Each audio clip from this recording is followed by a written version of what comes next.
untuk saya cuba untuk terangkan apakah maksud di sebalik min dan sisihan piawai. Kenapa kita sibuk-sibuk nak laporkan min dan sisihan piawai? Kenapa perlu ada laporan begitu bagi setiap konstruk yang kita kaji? Most of the time, mana-mana pun kalau kita baca artikel ada dilaporkan min dan sisihan piawai.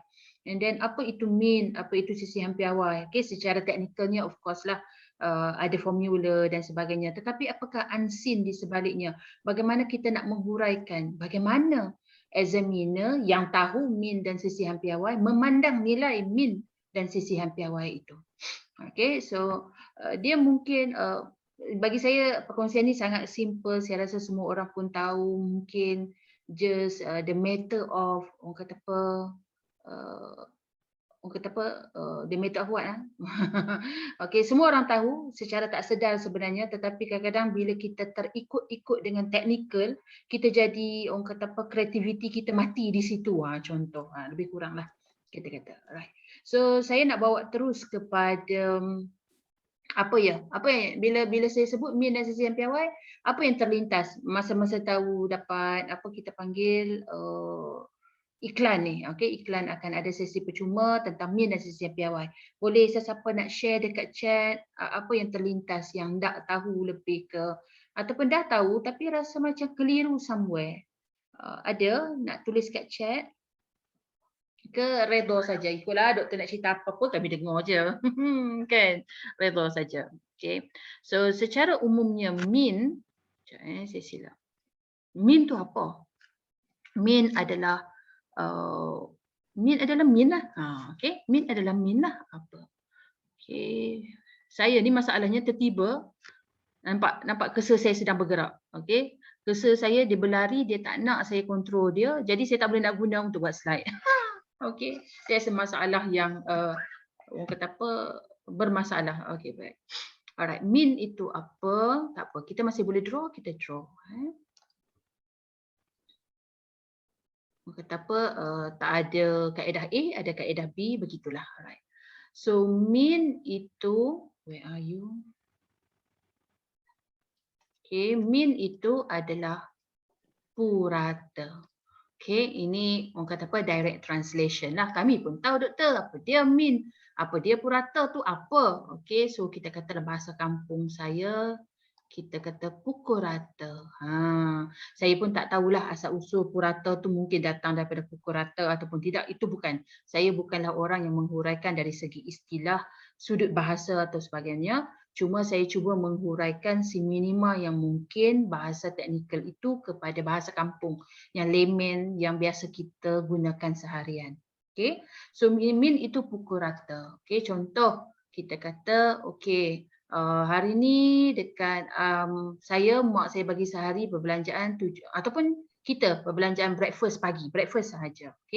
Mungkin ada orang RM5, ada orang bayar RM6 hari ni, ada orang mungkin RM10, ada orang mungkin RM5.50, ada orang mungkin RM6.8, ada orang mungkin RM7. Apa lagi value yang mungkin untuk breakfast? Kalau kat kampung saya RM5 tu banyaklah, tapi nasi kerabu pun saya beli tadi dah RM8 dah. Itu kedah yang duk kampung gila ni. Tak tahulah kalau yang kat bandar lagi murah pun tak mustahil. So mungkin dalam RM8, ada yang RM8.80, ada yang RM7.60. So this is the value, banyak. Ini data sebahagian sikit saja. Padahal kita kutip data selalunya mungkin 100 data, 300 data, 200 data, 30 data, 50 data, right? So ini hanya untuk memberi gambaran. Bukanlah sedikit ini data yang kita kutip. Alright, so kalau dalam ni ada 1, 2, 3, 4, 5, 6, 7, 8, 9. Saya bagilah bagi jadi senang 10. Mungkin RM5.40. So jadi 10. Jadi kalau secara teknikalnya kita akan tambah semuanya. Kita tambah semuanya, hasil tambah. Lalu kita bahagikan dengan 10. Sebab 10 data. Kalau datanya 115, kita bahagi dengan 115. Tetapi apakah yang kita lakukan ini? Proses apa yang sedang kita lakukan ini sebenarnya? So proses mencari satu nilai, proses mencari satu nilai untuk mewakili the whole data. Okey, satu nilai untuk mewakili keseluruhan data. Okey, iaitu dipanggil nilai itu mean. Kita nak satu nilai je to represent everybody. Okey, contoh kalau dekat kampung A kita pergi, okey saya nak bagi agihan bantuan makanan. Okey, Pak Ketua, Tok Ketua, Tok Batin, tolong tengok Sat anak-anak buah Tok Batin semua, mereka macam mana? Okey ke saya nak bagi bantuan ni? Mereka sensitif ke ataupun mereka rasa mereka tak layak? Okey. So ada si A cakap macam tu, B cakap macam ni, C cakap macam ni, bagi respon. But overall satu ayat saja yang Tok Ketua ini perlu sampaikan dekat saya. Adakah mereka bersetuju atau tidak ataupun in between atau bagaimana? So satu nilai mewakili keseluruhan data, itulah yang kita gunakan mean. Maka kita kata secara pukul ratanya hari ni, hari ni berapa orang in average? Okey, berapakah yang dibelanjakan? Okey. So itu secara teknikal kita ambil semua, kita bahagi 10, kita dapat satu nilai di mana nilai itu mewakili keseluruhan data. Alright, kita nak satu jawapan akhir. Itu teknikal lah. Okay. Boleh faham lagi ke mean?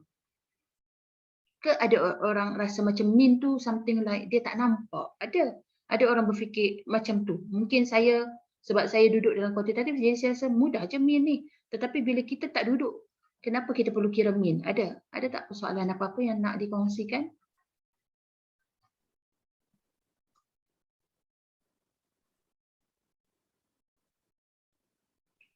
Suara saya perlahan ke? Dengar jelas tak suara saya? Sebab saya dapat sini suara perlahan. Jelas tak? Jelas. Jelas, kuat. Ya, kuat. Okey, baik. Okey, so mean itu satu nilai untuk mewakili keseluruhan data. Atau lebih teknikal kita panggil center of the data. Okey, center of the data. Alright. So, bila kita cuba tambah 5 tambah 6, 11 tambah 10, 21, berapa ringgit ni? In average, siapa boleh bantu saya? Okey, 11, 12, 3, 19, 3, 21, 40 ringgit 30 sen, 88, 16, 8, 54, 7, 12, 13. Okey. So 29.8, 43, 29.8, okey, 11.1, 01, RM70. Betul ke? Okey, so 70 bagi 10, assume saya kira betul, assume saya kira betul. Okey, so RM7. So RM7 ni center of the data. Kenapa dia kata center of the data? Sebab inilah value yang mewakili mean itu. But center of the data tu ada dia punya mungkin pengiraannya macam RM5 ni. 7. So different, ada kekurangan di sini. Ada yang ini pula RM7 dan dia ramai kurang 20 sen, yang ni terlebih, yang ni terlebih, yang ini terkurang. So dia ada plus minus. So maksudnya bila kita pukul rata, ada yang kurang, ada yang lebih. But as overall, begitulah RM7 sehari. Faham tak, Min? Okay. Okay. RM70. So okay, siapa yang betul-betul kira RM70 10 sen Okay, RM70 10 sen. Okay, baik. Saya pun tak sure kenapa dia suka nak lari-lari sangat saya punya apa benda Allah ni. Okey. Okey, baik. Itu mean. Bagaimana pula sisihan piawai? Apa itu sisihan piawai? Okey, so kalau sisihan piawai tadi, okey. So saya tulis balik di sini 5, 6, 10. Okey, 5.5, 6, 8. Ish, kenapa lah? Okay, 5.5, RM6.8. Okey, RM7, RM5.40. Okey, 8. Ada 8. Saja je, saya tabur-taburkan data tu. Okey, kita assume dia macam bertaburan di dalam balang lah. Okey, RM7.6. Cukup dah data 1, 2, 3, 4, 5, 6, 7, 8. Okey, baik. So center of the data, kita bayangkan dia duduk kat sini lah. RM7.10 tadi. Okey. So data ini ke sini ada beza berapa? Kita ambil RM7 lah ya. Setuju ya? Kita ambil RM7 senang nak tengok the difference. 5/7 bezanya 2. 6/7 bezanya 1. 10/7 bezanya 3. Okey, secara absolute. Secara absolute. Tapi ini negatif lah. Okey, kalau ikut negatif 5/7 negatif 2, 6/7 negatif 1, 10/3 3. Alright, ini RM1.8 bezanya, ini kosong. Tak ada beza apa-apa exactly. Alright, so yang ini negatif RM1.60. Right. So kalau dengan yang ini terlebih 60 sen. Kalau dengan ini terlebih RM1, dengan ini kurang 20 sen. Okey, kalau dengan data ini kurang RM1.50. Alright. So sisihan piawai itu adalah jarak. Okey, jarak. Perbezaan ini nampak tak jarak? Kalau kita bayangkan ini Kuala Lumpur, ini Johor. Jarak daripada Kuala Lumpur kepada Johor. Alustar pergi Johor, for example. Kalau kita Malaysia, center KL duduk kat tengah lah. Alright, KL duduk kat tengah.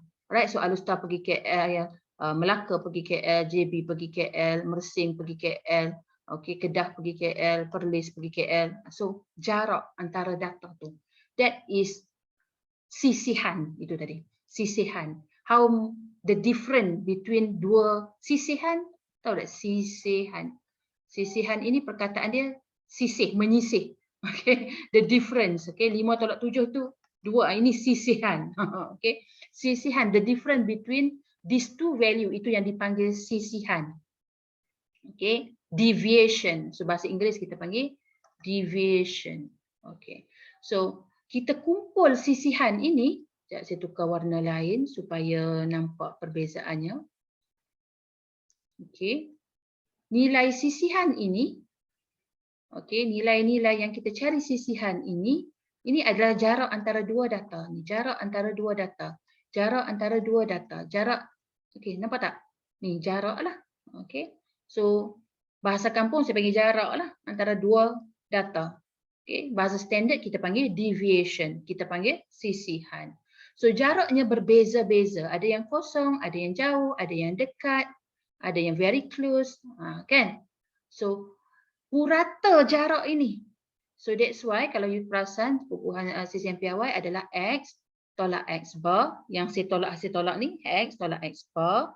Kuasa 2. Kenapa kita kuasa 2 kan? Supaya yang positif jadi negatif, yang negatif pun jadi positif. Sebab kita nak tahu perbezaan. Doesn't matter the perbezaan positif ataupun negatif. And then kita bahagi. Okay. So maksudnya kita dapat negatif 2, kuasa 2. Alright, negatif 0.2, kuasa 2. Kita tambah sampai yang ke 10. Katalah yang ini 0.6, kuasa 2. Right. So kita tambah. So that's why dia punya formula dekat depan ni summation. Kita tambah. Di hujung sekali kita bahagi dengan N tolak 1. Okay, sebab apa N tolak 1 tu nanti cerita kemudian. Okay. So kita bahagi dengan N tolak 1. Alright, so dalam kes ni 10 tolak 1, 9. Kita bagi dengan 9. So secara umumnya ini juga adalah average. Kita tambah semua, nampak tak ada proses? Sama dengan proses tadi. Kita tambah semua, kita bahagi. Itu kita panggil mean kan? Kita panggil purata kan? Kita panggil average. So bila sisihan piawai pun sama. Kita tambah semuanya. Tapi apa yang kita tambahkan? Kita tambahkan dia punya sisihan. Okay, sisihan itu yang ditambahkan. Okay, and then kita bahagikan, that is average juga. So average apa? Average of the distance. Okay, average of the distance antara data dengan data yang lain. So secara umumnya katakanlah ini siapa yang kira standard deviation, saya rasa dalam, kalau tengok keadaan data tu dalam mungkin plus minus 1.5. Okay, katakan dapatlah standard deviation dia 1.5. So maksudnya ada data yang tadi kan RM7. Okay, so plus minus 1.5. So maksudnya ada data yang terlebih daripada RM7, ada data yang terkurang. So to be precise 7 tolak 1.5, 7 tambah 1.5. Ini siapa yang belajar confidence interval, selang keyakinan, inilah konsep dia. Okey. So 7 tolak 1.5 apa-apa? RM5.50 hingga RM8.50. So sebenarnya roughly data kita antara RM5.50 hingga RM8.50. Betul tak? Kita tengok data kita sini. Okey. Antara RM5.50 hingga 8.5. Tapi kalau kita ikut actual ada sampai 88 kan? Ada sampai 55 kan? But 95% that is around that. Tapi kita tak consider lagi dia panggil critical value. Okay, tapi roughly the data in that range. Okay, so itulah fungsi standard deviation, memberitahu kita data kita tu, kalau kita tak pergi lokasi kejadian, kita boleh bayangkan data kita tu in that range. Okay, kita tak nampak. Katalah kita sebagai examiner, kita tak buka pun, kita tak kata buka SPSS, tengok data, kita tak cakap pun. Tetapi kita dah boleh bayangkan bila kita tengok standard deviation-nya itu, range data dia. Okay, dapat ada idea. So, secara umumnya mean itu just ingat pukul rata. Okay, ada banyak data, secara pukul ratanya berapa nilai. Satu nilai yang mewakili the whole data. Sisihan piawai pula, in average, berapakah mereka berbeza antara satu sama lain. Sejauh manakah mereka berbeza. Okay, so secara statistically-nya, memang kita nak setiap benda ada perbezaan. Memang kita nak, itu yang kita harapkan. Kalau tak ada beza, buat apa kita nak kaji? Okay, kita dah tahu dah hari-hari kita belanja RM5. Buat apa kita nak kaji lagi? Kita tahu dah RM5. Buat apa nak fikir sisihan piawai semua? Okay, so kalau kita tahu dah dalam kampung tu, kalau kita kata nak bagi honorarium, okay, everybody will agree, confirm. Dia akan, kalau skala 1-10, dia akan bagi 10 markah semua. Jadi buat apa kita nak kaji lagi? Kita dah tahu jawapan dia dah. Dia dah tak jadi istilah uncertainty, dia dah jadi certainty. Kita dah tahu jawapan, buat apa kita nak kaji? Sebab tu juga kajian kita mesti reflect kepada data itu mesti ada variation antara everybody. So that's why kita pilih populasi tersebut. Kalau kita nak kaji, memang kita tahu populasi tersebut tidak akan memberi perception yang berbeza, tak payah kaji. So kita tahu dah dia mazhab mana, dia ni mazhab mana. Takkan ada perbezaan antara mereka. Jadi untuk apa kita nak kaji orang yang sama? Okay. Selalunya kita nak kaji antara individu dengan individu itu berbeza. Jadi kita nak tengok dekat mana mereka punya range berbeza pendapat itu. Sejauh mana mereka berbeza pendapat. Okay. Alright. So let's say kita nak tahu sebagai contoh kekacauan atau keharmonian dalam sistem politik. Okay, sebuah parti. Okay. So sama ada dia mungkin kekacauan atau keharmonian. Let's say kita tanya satu soalan. Boleh tak bagi saya satu contoh soalan untuk kita kemukakan kepada responden untuk kita tahu dia punya sistem politik. Apa dia? Agak-agak. Dalam satu sistem politik, kita nak tahu sama ada politik itu ada kekacauan ataupun keharmonian. Apakah contoh soalan yang kita akan kemukakan? Ada siapa nak bantu saya?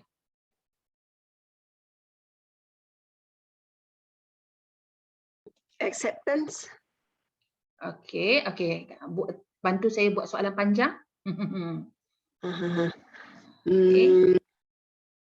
Saya menerima tu ketua jabatan. Alright, dah macam okey, ketua jabatan ke ketua politik parti A ke ketua apalah, right? Okay, saya menerima ketua jabatan. Okey. Seadanya, konon-konon lah. Ya ke? Macam ni. Alright. Saya just bagi a very, orang kata apa, very light example lah. Saya menerima ketua jabatan seadanya. Okay, so kita kata tolong gunakan skala 1 sampai 10 for example. Okay, so kita pun kutiplah data dalam 200 data. Okay. Alright. Di negeri pula, di jabatan A lah. Okey, di jabatan A. Tapi politik tak syok ah. Right. Okey, tak boleh nak erase pula. Masalah betul dengan eraser. Sekejap. Okey. Ketua cawangan. No. Terima kasih. Okey. Kenapalah hari ni hari apa? Mogok sedunia. Okey, saya menerima ketua cawangan seadanya. Alright. So, katakanlah cawangan A, alright. So dapat min sama dengan, kalau skala 1 sampai 10, cawangan A ni jenis keras kepala. Agak-agak minnya berapa? 1 daripada sangat tidak berpuas hati, 10 sangat berpuas hati. Kalau orang-orang cawangan A ni suka nak bergaduh, agak-agak min dia berapa? Mungkin 2, kan? Right. So see, the value of min tu kita boleh reflect bahawa cawangan A ni suka bergaduh. Itu pun satu juga memberi gambaran. But okay, alright. Tetapi pergaduhan antara mereka tu okay, pergaduhan antara mereka tu, kekecauan antara mereka tu besar atau kecil? Okay, katakanlah standard deviation. Okay, standard deviation katalah 1. Tengok Manakala cawangan B pula, minnya juga 2. Standard deviationnya 3. Katakanlah. So apa yang kita boleh rumuskan cawangan A dengan cawangan B dari segi keharmonian dalam sistem politik kampung mereka? Secara umumnya mereka tidak menerima ketua cawangan mereka seadanya. Okey. Mereka tidak bersetuju dengan ketua cawangan A or even cawangan B. So dari segi overall dia tak suka. Tetapi kita sepatutnya lebih sensitif. Kita lebih sensitif dengan melihat kepada standard deviation. Alright. Apa maksud cawangan A? Cawangan A walaupun mereka secara umumnya mereka tak suka. Tetapi among them di dalam cawangan A itu mereka sepakat di dalam memberi respons kepada soalan tadi. Cawangan B tidak. Cawangan B mereka agak tidak sepakat. Jadi kalau saya sebagai ahli politik, saya akan pergi cawangan B dulu untuk handle the problem. Sebab dalam cawangan B ni ada orang yang sangat suka, dia min 2, standard deviation 3. Maksudnya ada yang mungkin jawab 3, 4, 5, 2 tambah 3, ataupun mungkin jawab 1. Faham tak? Range dia besar. So perselisihan pendapat mereka memang mereka mengarah ke arah kekacauan. Tetapi among them ada different yang besar. Ada orang yang sangat tak suka, taksub gila. Ada orang yang agak lenient, yang dah ke arah 4 dan 5. Okey? Tapi dari segi kalau kita nak wa ampu sana, wa ampu sini, cawangan A senang. Sebab mereka, kita boleh kontrol satu ketua mereka, mungkin the rest will be follow. Sebab apa? Sebab mereka sepakat tu. Okay? Perception mereka almost everybody almost similar. Faham tak? Okay. So, orang kata apa? Maksudnya saya maksudkan di sini, jangan lihat min sahaja. Lihat juga standard deviation itu. Okay, sebab kita nak propose nanti how to solve the problem. Kan? So, ini antara caranya lah. Okay. Baik. Katakanlah pula cawangan C. Cawangan C min sama dengan 8. Kita kata, wah, mereka semua agree dengan cawangan mereka. But standard deviation mungkin 2. Okay, standard deviation dia 2. So maksud juga ada orang yang bagi rate dalam 6, 7, 8, 9, 10. 8 tolak 2 ke belakang, 6, 7. 8 tambah 2, 9 dan 10. So range dia tu besar. So orang cawangan C ni walaupun dia suka, dia juga orang yang sukar untuk kita handle masalah dia.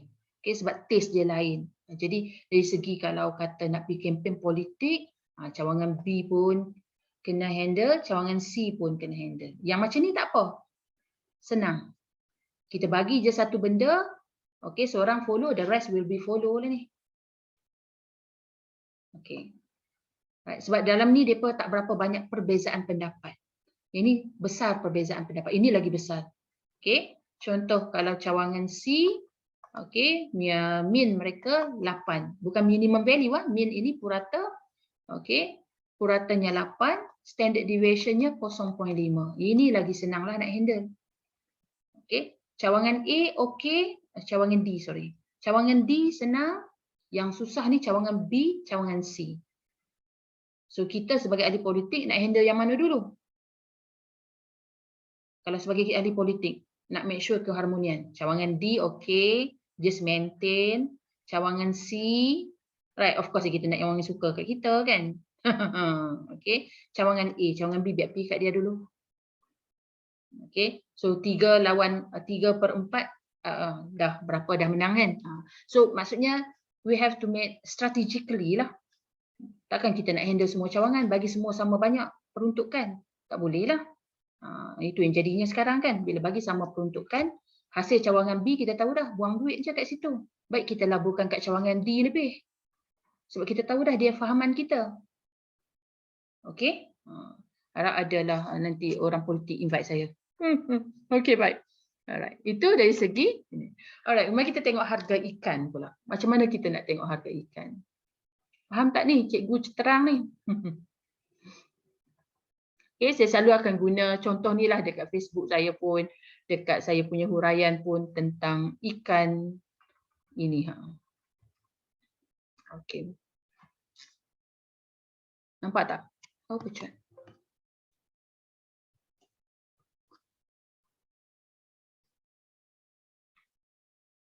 Okay, nampak tak? Jelas tak paparan saya? Saya sedang paparkan Microsoft Excel. Okay, everybody? Alright. So kalau okay, bagilah saya some icon apa-apa so that saya notify that you okay with me. Okay, so kita tengok di sini. Daripada Januari sampailah Disember. Okay, daripada Januari sampailah Disember, ini harga ikan cencaru. Okay, ini harga ikan kembung, pelaling sebenarnya, ikan selar, ikan selayang. Okay. So, kita tengok satu-satu. Data ni kalau sikit kita boleh tengoklah dengan mata. Oh, RM4, RM4, 3, 3, 4, 3, 3, 3. Oh, sekitar 3 dengan RM4 saja. The whole year. Okay. Tapi kalau kata data kita ada 500, data kita kan sekarang ni banyak.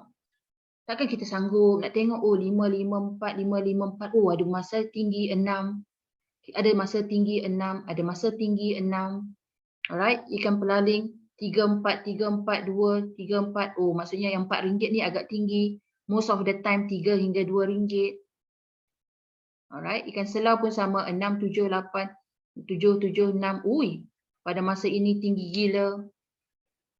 Alright, ni musim apa ni? Oktober dengan November yang mahal gila ikan selau ni. Okay, so ikan selayang 3, 3, 3, 2, 3, 3, 3. Okay, alright. So, data sikit kita tak apa, kita boleh tengok dengan mata. So that's why kita perlukan min untuk mewakili as overall. As overall, the whole year, ikan cencaru 399, 568, 346, 8. So bila kita ada beberapa pilihan ikan, kita tengok min, maka min berfungsi apa di sini? Berfungsi untuk rankingkan harga. Kalau kita rankingkan harga daripada harga yang murah kepada yang paling mahal, harga yang paling murah adalah ikan selayang. Harga yang paling kedua murah, ikan cencaru. Harga ketiga murah, petaling. Okey, keempat, kelima. Nampak? So min juga boleh membantu kita untuk rankingkan dia. Okey, dari segi harga ikan kita nak yang paling murah dan tinggi lah.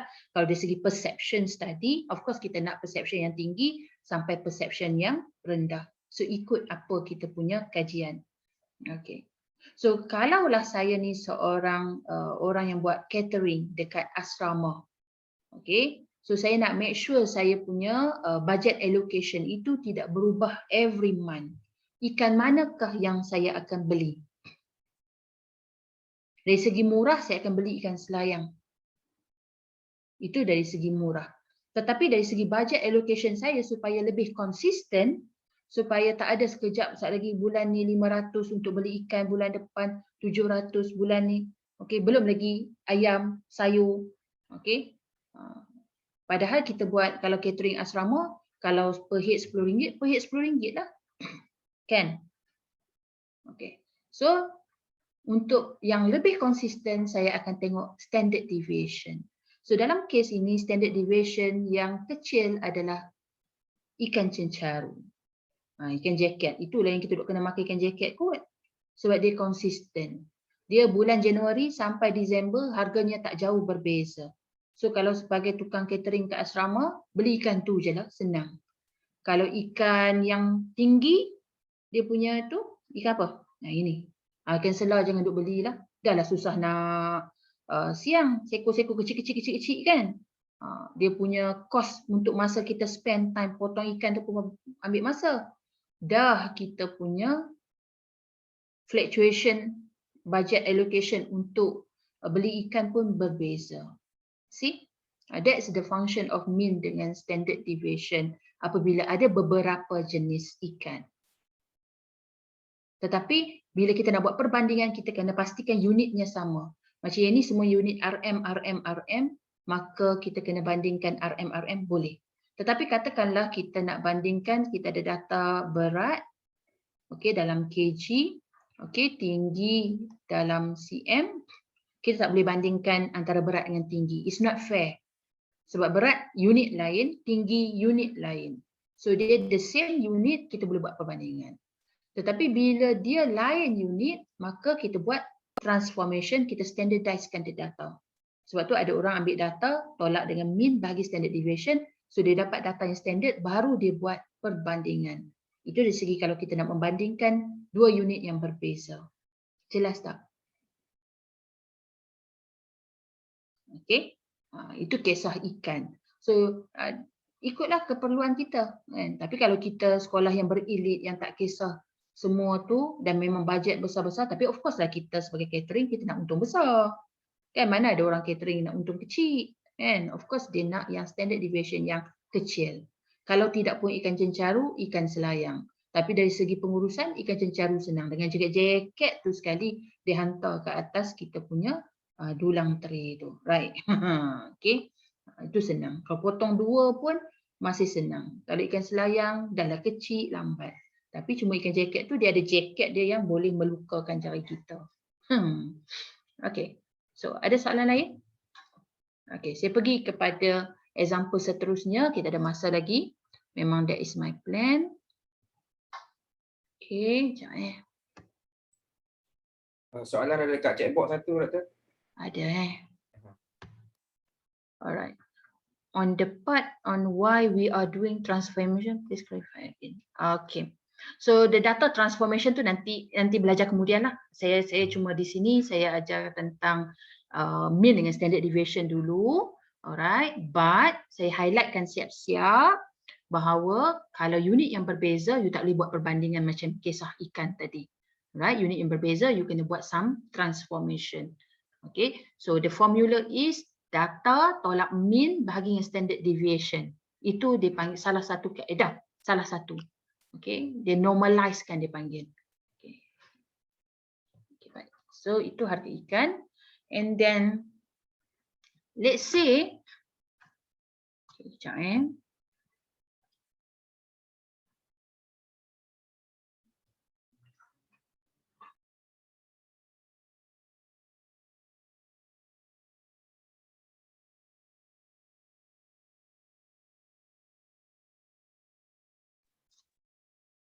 Okay, sorry Okay, so alright. So profile kambing bagi dua kandang, for example. Okay, so saya bagi cerita analogi dia. Okay, so saya harapkan you understand lah apa itu mean dan standard deviation. Maksudnya kita sebagai examiner, kita sebagai reviewer artikel, bila kita baca penulis tulis tentang mean dan standard deviation, kita tahu the unseen story tu. Maksudnya kalau kisah ikan tadi, kita tak ada pun data ikan tu daripada Januari dan sampai Disember. Kita tak ada pun. Tapi kita tengok mean dan standard deviation, kita dah tahu. Okay.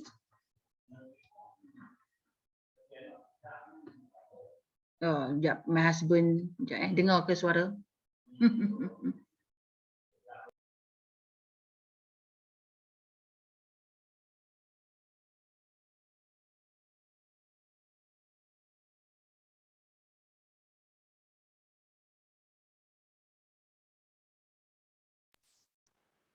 Yeah.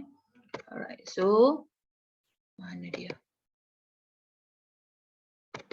Okay, so saya harapkan lepas ni kita faham lah nak explain kat student apa itu mean dan standard deviation. Jangan biarkan dia just kira tapi dia tak tahu pun what is it means behind dia tu kan. Alright, so kalau let's say kandang kambing lah kita kata. Alright, so katalah kita ni investor, okay. Tapi investor pun taklah banyak duit sangat. Okay, let's say ada satu kandang dekat sini. Okay, so satu kandang kat sini. Alright, so kita pun arahkanlah kita punya pegawai. Okay, pergilah kira mean dengan standard deviation. Konon-kononnya tak turun padang. Alright.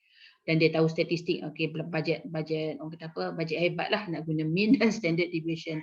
But majority orang yang berniaga ni dia akan turun tengok. Okay. But this is the analogy. Okay, baik. So mean untuk kandang A, let's say dalam 50 kg. Okay, secara umumnya dalam kandang tu 50 kg. Kita boleh nampak lah, oh gemuk-gemuk. Okay, gemuk-gemuk belaka. Okay, standard deviation katalah 2 kg. Okay, 2 kg. So dalam kandang A, kandang B, mean mungkin hanya 40 kg. Dia kecil lah. Kalau tengok dari segi kita bandingkan mean, kandang B agak kecil. Okay, standard deviation, let's say 10 kg. Okay, let's say 10 kg. Maksudnya, the variation dalam data dan kambing dalam kandang itu sangat besar. Okay, so they can be 40 plus minus 10. Yang ni 50 plus minus 2. Okay, so yang ini kalau orang, kita nak beli baju kat anak kita, senang. Satu saiz yang sama, pakai sama aja. Yang ini saiz dia akan berbeza-beza. Can you imagine? Okay. Jadi you have to put yourself, you nak invest yang ini atau nak beli yang ini. Kalau you rasa you nak balik dan bela dulu, you beli yang ini. Okay, sebab apa? Sebab yang ini ada gemuk dan kurus. Yang gemuk jual dulu, yang kurus kita bela. Okay. Tapi kalau you nak buat kambing golek, mungkin you akan pilih yang A. Sebab apa? Sebab senang you nak letak satu harga yang sama. Tak adalah customer complain. Okay, yang ni gemuk. Hari tu orang tu aku tengok hang punya servis gemuk kambing dia, aku punya kurus. Okay, so mungkin di situ. But kalau kita budget, kita tahu customer kita tak ramai, kita janganlah ambil yang A. Kita nak habiskan kena yang ini N. Okay, sampel dia sampai 50 ekor. In one time you nak jual 50 ekor, sempat ke? Okay, kalau in this one, N sama dengan 50 juga. In one time, you tak boleh jual, tak apa lah. You jual sikit-sikit. So, it depends. Okay, ada orang memang nak mean yang besar, ada orang nak mean yang kecil, standard deviation yang besar. So, standard deviation ini bukanlah, orang kata apa, disadvantage. Tetapi, that's how lah. Faham tak? Bila ada dua benda yang you kena pilih, you kena put your position dekat mana you nak buat. So itulah antara kepentingan mean dan standard deviation yang saya cuba nak terangkan. Okay. So apa kaitan? Okay, apa kaitan maklumat-maklumat ini dalam membuat pengujian hipotesis? So kita kata pengujian hipotesis, for example, kumpulan pertama, okay, sama dengan kumpulan kedua. Itu H0. Okay, it's always there is no difference antara kumpulan A dan kumpulan B. Kumpulan pertama, kita tak boleh kata kecil daripada mu2. Tak boleh. Salah. So maksudnya kalau saya tengok mean sampel itu 50 untuk A, 40 untuk B, buat yang ini salah. Sebab apa? Sah-sah kumpulan A besar daripada kumpulan B. Macam mana yang kita nak pergi test A kecil daripada B? Sah. Alright. So dari segi orang kata apa, penulisan hipotesis itu. So nilai-nilai mean ini juga memberi maklumat selanjutnya kepada pengujian hipotesis. Sama ada hipotesis itu relevan ataupun tidak. Okay. Dan dari segi crunch bar alpha, katalah yang ini case tadi. Okay. Kalau kekacauan keharmonian politik kan kita selalu buat perception study. Kemudian kita akan kira crunch bar alpha. Okay. Apabila standard deviation satu ni potentially crunch bar how to spell kira BACH, okay, alpha akan tinggi. Potentially, saya tak kata confirm, potentially tinggi. Bila SD dia tinggi, potentially Cronschbach alpha itu akan rendah. Okay. Sebab apa dia akan rendah? Sebab correlation dia tu akan rendah. So standard deviation ini dia kacau pengiraan korelasi.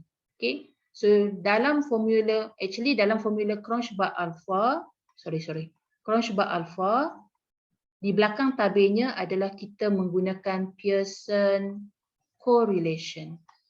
Okay. Di dalam formula Pearson correlation tu ada mean. Di dalam mean itu kalau ada outlier, dia akan kacau standard deviation. Okay. So standard deviation yang tinggi memberi signal bahawa kemungkinan ada outlier kalau kita belum cater the outlier. Kalau kita dah cater the outlier, that is the fact lah. Kalau tinggi is tinggi lah. Alright. So once outlier kacau, dia akan kacau nilai mean, dia akan kacau nilai Pearson correlation, dia akan kacau confirmatory, CA di sini Cronschbach alpha. Or even siapa yang buat EFA, dia akan kacau lagi. Ni dia berkait ni, depa ni. Adik-beradik dia. Kalau ada buat CFA pun dia berkait. Apatah lagi kalau buat SEM yang gunakan AMOS, yang covariant based. Okay, outlier. Saya memang akan sentiasa bercakap pasal outlier lah. Itu antara bidang saya. Okay. So, maksudnya nilai mean standard deviation itu selain daripada memberitahu kita maklumat tadi, dia juga memberi signal kepada Cronschbach alpha, how consistent is your Cronschbach alpha itu, dan dia juga memberi signal kepada penulisan hipotesis kita itu betul atau salah. Okay. Alright, so that's all untuk topik hari ini. Cuma kalau minta slide, macam tak ada slide. Macam tak ada slide. Okay. Okay, baik. Ada soalan? Dekat chatbox ada satu, Doktor. Alright, okay. Alright, katakanlah mean kumpulan pertama dalam chatbox dalam mean kumpulan pertama 4.5, dia sama lah. Nak kata macam mana, the best one sama saja, tak ada difference apa-apa. So kalau you buat independent sample t-test, confirm p-value-nya tak significant. Maksudnya p-value yang kita dapat tu nanti akan besar daripada 0.05. Dia serupa, dia bila exactly sama macam tu, serupa. Tak ada beza apa-apa. Jadi untuk apa? So maksudnya the discrimination antara gender tu, kalau kata A tu lelaki, B tu perempuan, discrimination antara kumpulan A dan kumpulan B tu tidak berlaku. Kalau kita kata A dan B itu, A budak sekolah integrasi, B sekolah kampung, tak ada perbezaan pun berlaku. Whereby dalam kajian kita kata ada perbezaan, right? So be careful. So macam kata A tu rural, B tu urban. Maknanya tak ada beza pun antara rural dan urban. Kalau itulah nilai dia. Okay. So kalau dah sama, apa nak dibandingkan lagi? Sama, hakikatnya sama. Okay, baik. Ada soalan lain? Okay, itu sajalah perkongsian kita hari ini. Okey, baik. Terima kasih banyak, Doktor. Sama. Atas perkongsian ni. Dan saya rasa Doktor punya analogi tu sangat senang nak faham.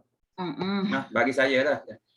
Kita bagi version, bagi tangkap dia konsep dulu, and then betul. teknikal tu kemudian lah. Okey, baik. Alright. Jadi itu saja untuk hari ini. Terima kasih kepada Dr. Syamsurita kerana sudi berkongsi, dan juga terima kasih kepada semua yang hadir hari ini. Okey, terima kasih semua. Okey, untuk video ni nanti saya upload dekat YouTube, boleh ya, Doktor ya? Okey, boleh. Okey, baik. Terima kasih semua. Assalamualaikum. Waalaikumsalam. Terima kasih semua. Okey, bye. Thank you semua. Okay, bye. Jumpa lagi.